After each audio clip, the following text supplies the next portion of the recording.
Hey people, what's up? It's RantNRavinFection, and I want to talk about Spider-Man this time. Spider-Man is, of course, a very famous uh, comic book superhero and has crossed over in different platforms, different media platforms, movies, TV shows, cartoons, video games, etc.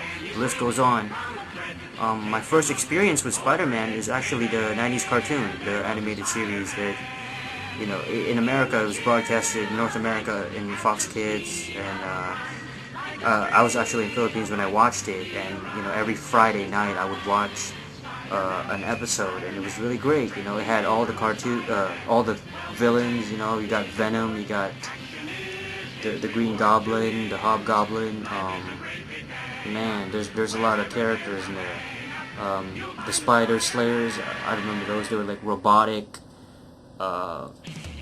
spiders that were basically designed to hunt down Spider-Man because what's his name? I think it was the Kingpin was ultimately the one who wanted Spider-Man out of the way. Kingpin was actually, he was a formidable villain. When I watched that cartoon, Kingpin was probably the main villain as far as that series goes, because he's always there. Spider-Man never really manages to put him away for good. I mean, when he fought for example, let's look at Venom. Some might say that Venom is the best villain in the series, and as far as aesthetic reasons, he's definitely the coolest villain, and because he's so similar to Spider-Man, and sort of the feud between Eddie Brock and Peter Parker was really, that was sort of the key key reason for that feud to be as intense as it was. But ultimately Venom ended up getting he ended up getting defeated, and so, but Kingpin, I don't think Spider-Man ever managed to put Kingpin behind bars. But anyway, I want to talk about the Spider-Man movies as well. Okay, let's look at the movies. The first movie was really good for me because finally getting to see Spider-Man in live action, and it was great. This storyline obviously follows the I guess the comic books, but I will say, because there are little changes when you have Spider-Man using organic web slinging. That kind of threw me off for a bit, because I thought it wouldn't be a big deal that he would use cartridge. Why change it to organic? To make him more, to make it easier for the directors to make people think that he's really got all these powers, and so he's not resorting to using a cartridge that he built himself, because he has to rely on that. But I don't know, it takes away, of course, the faithfulness of it to the original comic book, and of course, it shows how smart Peter Parker is. For him to be able to create those webs and put them inside those cartridges and have it very useful for his character and for the Spider-Man hero, and for the movie to just take away all that genius side of him and just give him organic web slinging. It was a little bit of why did they do that? They could have just kept the organic thing. But anyway, let's talk about Spider-Man 2. Spider-Man 2, I felt it wasn't as good as the first one, because the first one was exciting. When Spider-Man first gains his powers and he starts having fun with it, and you can see the evolution of this guy, and turning from this nerdy kind of guy, and there's there's something to fall back on. There's a story behind that. That's this guy's there's a complexity to his story and to the character. But in Spider-Man 2, it was pretty straightforward. You got Dr. A.B.Z, and he wants to basically get rid of Spider-Man, and he turned into a evil dude, and Spider-Man has to beat him. And I felt that it was too repetitive in the dialogue.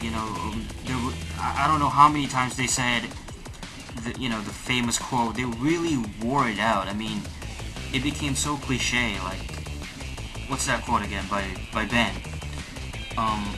With great power comes great responsibility, and they must have said that so many times, and it was just like, okay, enough already. It's like, stop saying it already. It's yeah, we get it. And he's kind of here. The thing with Spider-Man 2 is, like, if you watch the 90s cartoons, and I'm sure that if you read the comic books, Spider-Man is a wisecracking dude. Peter Parker he's a smartass. He's always cracking up jokes. He's always saying something witty. He's always sarcastic. So it sort of keeps that's part of his charisma, as the character, the Spider-Man character. And so, but in the movies, I didn't see that. Tobey Maguire, he doesn't say anything. He doesn't say anything funny. He doesn't say any witty remarks when he's facing a villain. He doesn't do any of that. You just see the action, and that's it. But we all know that Spider-Man he's a witty guy because he's very smart, and he's always like coming up with witty, sarcastic remarks on the spot. So to take away that part of his character is kind of drawing away from what made Spider-Man such a human character and somebody to really root for and to like, because that is part of his charisma, It's like, it lightens the mood, like when he's fighting an enemy and there's danger in the setting, and obviously, something bad's gonna happen. Spider-Man would always say something witty and funny, but in the movies, he never does any of that. So I think that made the movie sort of dry in comparison. It made the character a little bit dry, and not as, it doesn't have the charisma that the cartoons had or the comic book Spider-Man had. So that's another one of my complaints.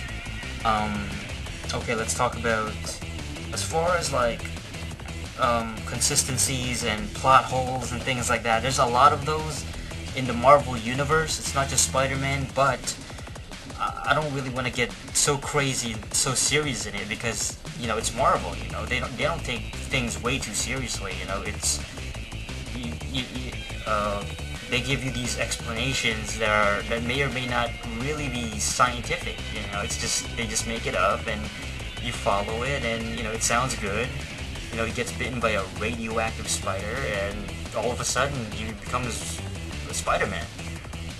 But here's something that I noticed. I was watching an old episode of the 90s cartoons last night, and there was a scene in there where Spider-Man took in a criminal, and he was 20 feet high against the wall, and the criminal, he webbed the criminal against the wall, which is like 30 feet from the ground.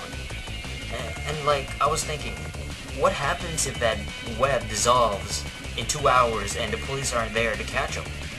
What if there's nobody, on the ground to apprehend the guy? So the web is gonna dissolve. It's gonna melt away within 2 hours, and the criminal is gonna fall to the ground. Isn't that dangerous? He could actually die. So I mean, that's another one of those things I was just thinking about. But I don't know. I mean, it's just some things you just notice and you go, well, that's not realistic. But once again, it's just a little thing. It's just a little quirk. That's how Marvel goes. That's how Spider-Man goes. You take it for what it is, and I think why Spider-Man is so successful, why he's so popular, is because, he's got that side to him. He's got that human side to him, and a lot of people can relate to that. He's nerdy. He can't get a date. He's, he's Peter Parker. He's like the average kind of guy with special powers. So definitely Spider-Man is. I would probably put Spider-Man on my top 10 list as favorite superheroes. Not so much the movie version. I just can't get into the movie side of him, the Tobey Maguire character, but the cartoons was definitely wicked. It's really amazing. I wanted to talk about the Sensational Spider-Man, which is the newest cartoon series, but I guess there's not enough time. But I've seen one episode of it, and I thought, it was okay.